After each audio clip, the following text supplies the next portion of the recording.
بسم الله الرحمن الرحیم.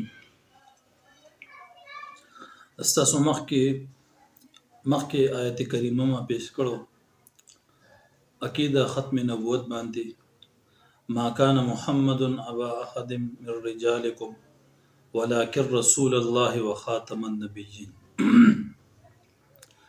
څنګه چې د دې آیت کریمه دا خبره واضحه معلومه شو چې پیغمبر علیه الصلاۃ والسلام دا خاتم النبیین دی، په دې باندې تفصیلی خبره چې کوم دی نو هغه تېره شوې ده.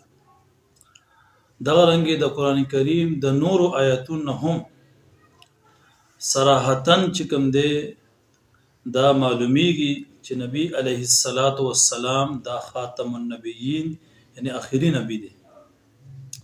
په سوره توبه کې الله تعالی فرمای هو الذي ارسل رسوله بالهدى ودين الحق ليظهره على الدين كله ولو كره المشركون.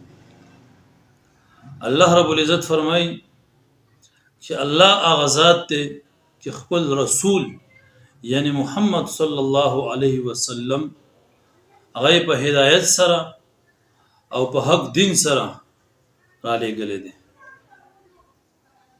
د سره لپاره را لېږلی دی لیظهره علی الدین کله، د دې لپاره چې دا په نورو ټولو دینونو باندې غالب کړي.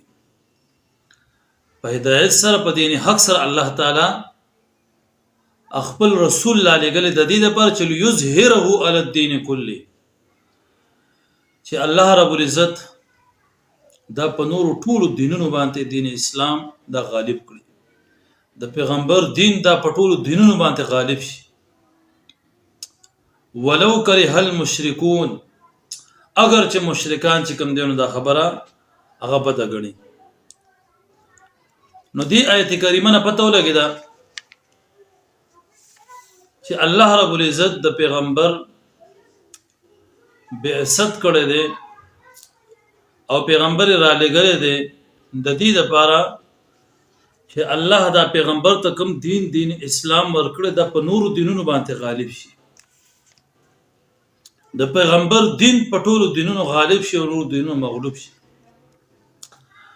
اوس د دې آیت کریمه نه استدلال بدارنګ دی په ختم نبوت او په خاتم النبیین باندې، چې په دې آیت کې ذکر شو چې الله تعالی نبی علیه الصلاۃ والسلام په هدایت عامه او پر